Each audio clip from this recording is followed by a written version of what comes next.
Exceed Academy. Connect to learn.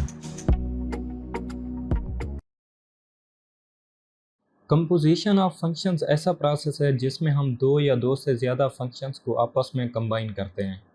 For example, कोई भी एक फंक्शन है f जो कि सेट x से सेट y की तरफ है। इसी तरह एक दूसरा फंक्शन है g जो कि सेट y से सेट z की तरफ है। अब इनका जो कंपोजिशन फंक्शन होगा जो कि सेट x से सेट z की तरफ होगा वो होगा g of f of x,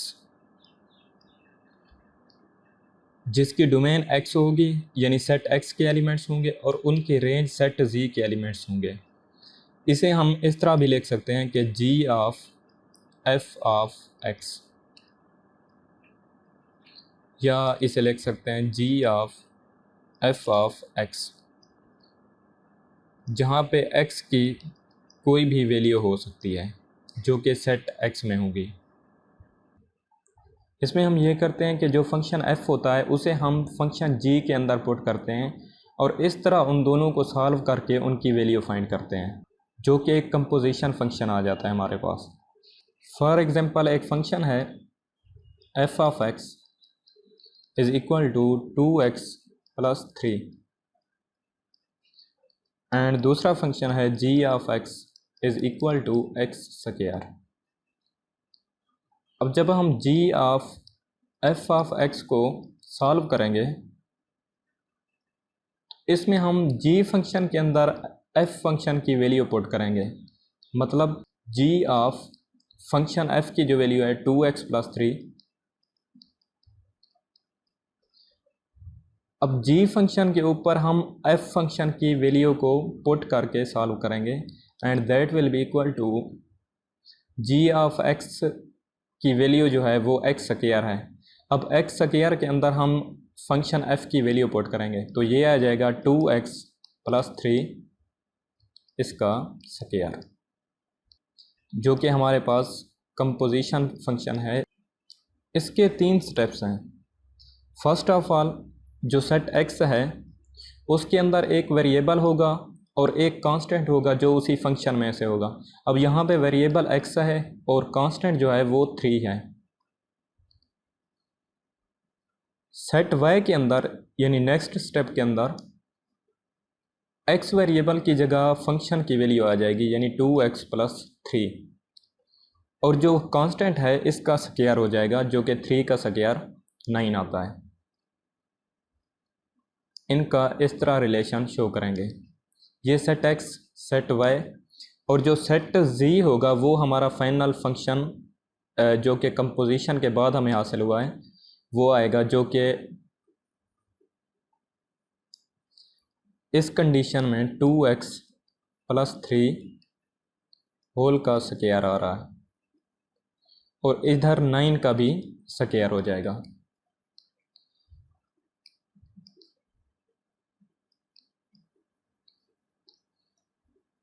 यानी ये फंक्शन f और इधर आके g अप्लाई हो रहा है एंड x से सेट z की तरफ डायरेक्ट हमारा g ऑफ f हमें फाइंड हो रहा है। इसी तरह एक दूसरी example, f of x is equal to 2x plus 1 and g of x is equal to x square minus 1। हमने फाइंड करना है f of g of x। अब जो g ऑफ x की वैल्यू होगी वो हम फंक्शन f में पुट करेंगे तो ये आ जाएगा f of x square minus 1 and that will be equal to 2, और x जो इसका वेरिएबल इस्तेमाल हो रहा है उसमें हम ये वाली वैल्यू पुट करेंगे x square minus 1 plus 1। Solve करते हैं, 2x square minus 2 and plus 1 that will be equal to 2x square minus 1। Functions की कंपोजिशन के दौरान एक इम्पॉर्टेंट बात यह है कि जो फंक्शन हम फाइंड करते हैं g of f of x और एक दूसरा फंक्शन हम फाइंड करते हैं f of g of x, तो ये दोनों आपस में इक्वल नहीं होंगे, क्योंकि इस फंक्शन में हम पहले फंक्शन f को अप्लाई करते हैं और बाद में उसे g के अंदर अप्लाई करते हैं, जबकि इसमें हम पहले g को अप्लाई करते हैं और बाद में उसे f के अंदर इंसर्ट करते हैं।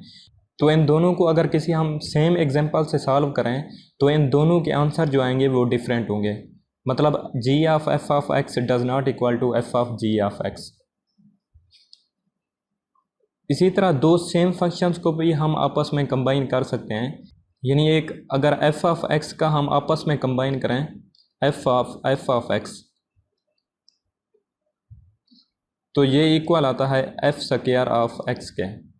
इसका ये मतलब नहीं है कि ये दोनों फंक्शंस आपस में मल्टीप्लाई हो रहे हैं, बल्कि इसका मतलब ये है कि इसमें हम f ऑफ x की जो वैल्यू है वो दोबारा f के अंदर इंसर्ट करेंगे और उसे शॉर्ट फॉर्म में हम f स्क्वायर, या अगर मल्टीपल पावर्स हैं यानी 3 या ज़्यादा पावर्स हैं तब भी हम इनको आपस में इसी तरह शो कर सकते हैं f क्यूब ऑफ x। मतलब एक बार हम f ऑफ x को f के अंदर इंसर्ट करेंगे और दोबारा उसे f के अंदर इंसर्ट करेंगे, तो इस तरह हम सेम ही फंक्शन को आपस में भी कंबाइन कर सकते हैं। इन्वर्स ऑफ अ फंक्शन, किसी भी फंक्शन का इन्वर्स ऐसा फंक्शन होता है जिससे उसकी डोमेन जो है वो रेंज के अंदर चली जाती है और रेंज डोमेन के अंदर चली जाती है, यानी इनपुट आउटपुट बन जाती है और आउटपुट उसकी इनपुट बन जाती है। फॉर एग्जांपल जो हम आमतौर पे फंक्शन देखते हैं y is equal to f of x, तो इसका जो इन्वर्स फंक्शन होगा वो होगा x is equal to f inverse of y। Alright, तो इसमें जो x है वो हमारी आउटपुट बन चुकी है और जो y है वो हमारी इनपुट या डोमेन बन चुकी है। कोई भी फंक्शन अगर f inverse of y is equal to x given है तो ये इस फॉर्म में पॉसिबल हो सकता है इसका इन्वर्स जब ये function y is equal to f of x के इक्वल होगा। ऑलराइट, तो बात सेम ही है, मतलब कि अगर हम इसे डायग्राम की मदद से शो करें, इधर अगर हम डोमेन जो एक सिंपल फंक्शन को हम शो करते हैं डोमेन, और इधर जो है वो y f ऑफ x जो कि रेंज आएगी, ये सेट x है और ये सेट y। अब अगर हम सिंपली फंक्शन की वैल्यू फाइंड करते हैं यानी कि डोमेन से रेंज की तरफ, तो उसे हम सिंपली f से शो करेंगे, लेकिन जब हम उसका इन्वर्स फाइंड करते हैं तब ये डोमेन रेंज बन जाती है, मतलब f इन्वर्स। अब ये f की कंडीशन में डोमेन है हमारी और ये हमारी रेंज है, लेकिन जब f इन्वर्स की बारी आती है तो उस वक्त ये हमारी रेंज बन जाती है f इन्वर्स की, रेंज ऑफ f इन्वर्स, और ये domain of f inverse. Alright, तो इससे रिलेटेड एक एग्जांपल को सॉल्व करते हैं। स्टेटमेंट है कि लेट फंक्शन f है जो कि R टू R है, मतलब real numbers,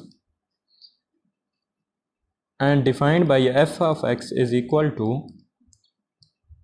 2x plus 1, then find f inverse of x। ये फंक्शन गिवन है, अब इसका हमने इन्वर्स फाइंड करना है, तो उसके लिए हम सिंपल इसे लिख सकते हैं कि जो 2x प्लस 1 होता है, f ऑफ x जो फंक्शन गिवन है f of x equal to होता है y के। ऑलराइट, तो इसमें हम पुट कर सकते हैं कि y is equal to 2x plus 1 and that will be equal to, अब हमने इनका इन्वर्स फाइंड करना है, मतलब डोमेन को रेंज बनाना है और रेंज को डोमेन बनाना है। इधर जो x गिवन है इसको हमने सेपरेट कर लेना है, तो जब इसे सेपरेट करेंगे तो ये आ जाएगा y minus 1 is equal to 2x and x is equal to y minus 1 divided by 2, 2 को इधर आके डिवाइड कर देंगे। अब ये x जो है यानी कि जो हमारी रेंज है वो सेपरेट हो चुकी है। अब x की जगह हम ये वाली वैल्यू यानी ये function f inverse of y put कर सकते हैं, तो ये आ जाएगा f inverse of y is equal to y minus 1 divided by 2। अब ये जो इन्वर्स फाइंड किया है यहाँ पे सेट y के एलिमेंट्स इस्तेमाल हो रहा है, लेकिन हमने f inverse of x find करना है। तो इस कंडीशन में हम इसे सिंपली y को x से रिप्लेस कर सकते हैं। मतलब f inverse of x is equal to, इधर भी y की जगह x आ जाएगा, x माइनस 1 डिवाइडेड बाय 2। तो ये जो है हमारा फाइनल इन्वर्स फंक्शन है। तो इस तरह आप किसी भी फंक्शन का इन्वर्स भी फाइंड कर सकते हैं। मतलब पहले उसकी जो डोमेन है उसको हमने रेंज बनाना है, और जब उसे रेंज बना लेंगे तो दोबारा हम उसे अगर x या y किसी भी वेरिएबल की फॉर्म में रिप्रेजेंट कर सकते हैं। एक बात का ख्याल रखें कि जो फंक्शन होता है उसका अगर हम कोई नेम चेंज कर देते हैं, उसे हम g ऑफ x रख देते हैं या k ऑफ x, कोई भी नाम दे देते हैं, लेकिन उस फंक्शन की अगर डोमेन और रेंज सेम है तो इसका मतलब वो हमारे फंक्शन की जो वैल्यू है वो वैल्यू चेंज नहीं हो रही, बल्कि वो फंक्शन हमारा सेम होगा। फंक्शन चेंज नहीं हो रहा होगा because of its domain and range, बल्कि उसे हम किसी भी नाम से रिप्रेजेंट कर सकते हैं। एक और फंक्शन है f of x is equal to 2 plus square root of x minus 1। Statement given है कि without finding the inverse state the domain and range of f inverse. मतलब कि ये जो फंक्शन गिवन है हमने इसका इन्वर्स फाइंड नहीं करना, बल्कि डायरेक्ट इसकी डोमेन और रेंज फाइंड करनी है। तो उसके लिए सिंपल हम जानते हैं कि जो फंक्शन गिवन होता है उसकी डोमेन और रेंज जब उसका इन्वर्स फाइंड करते हैं तो वो आपस में चेंज हो जाती हैं। तो हम सिंपली इस फंक्शन की डोमेन और रेंज फाइंड कर लेते हैं। f ऑफ x की जो डोमेन आएगी that will be equal to, अब इसमें देखिए कि हम अगर 1 पुट करते हैं या 0 पुट करते हैं तो 0 पुट करते टाइम इसकी वैल्यू -1 का स्क्वायर रूट आ जाती है, जो कि अनडिफाइंड हो जाती है। इसलिए हम ऐसी वैल्यू पुट करेंगे कि अगर या तो 0 आ जाए या पॉजिटिव वैल्यू आ जाए स्क्वायर रूट के अंदर। उसके लिए हम अगर 1 पुट करते हैं तो 1 - 1 0 का स्क्वायर रूट जो कि 0 बन जाता है, और उसकी जो रेंज आ जाएगी वो 2 बन जाएगी। और अगर 2 भी पुट करते हैं तो 2 - 1 1 का स्क्वायर रूट, यानी कि पॉजिटिव नंबर ही आ रहा है स्क्वायर रूट के अंदर। तो इसका मतलब ये है कि हमारी जो डोमेन होगी वो पॉजिटिव नंबर्स होंगे जिसमें 1 इंक्लूड होगा और 1 से कम नहीं होंगे प्लस इन्फिनिटी तक। ऑलराइट, मतलब पॉजिटिव 1 से प्लस इन्फिनिटी तक कोई भी हम रियल नंबर इसके अंदर इंसर्ट कर सकते हैं। और जो इसकी रेंज है, रेंज इज इक्वल टू, अब देखें कि इसके अंदर हम कोई भी पॉजिटिव वैल्यू जब पुट करेंगे उसकी वैल्यू 2 या 2 से बड़ी ही आएगी, क्योंकि 2 इनके साथ ऐड हो रहा है। तो इसका मतलब ये है कि 2 से कम कोई भी वैल्यू नहीं आएगी और ये पॉजिटिव इन्फिनिटी तक जा सकती है।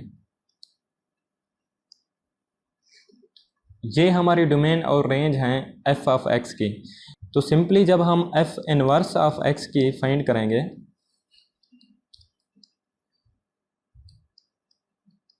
उसकी डोमेन और रेंज को आपस में चेंज कर देंगे। इसकी जो डोमेन बन जाएगी अब वो हो जाएगी 2 से प्लस इन्फिनिटी तक, एंड रेंज जो इसकी बनेगी वो होगी 1 से प्लस इन्फिनिटी तक। ऑलराइट, तो हमने उसका इन्वर्स फाइंड किए बगैर ही उसकी डोमेन और रेंज फाइंड कर लिया है। तो आज के लिए इतना ही। अगर वीडियो अच्छी लगी तो लाइक कीजिए और प्लीज़ चैनल को लाजमी सब्सक्राइब कर लें। इस लेक्चर से रिलेटेड कोई भी इशू है तो कमेंट में बताइए। Thank you.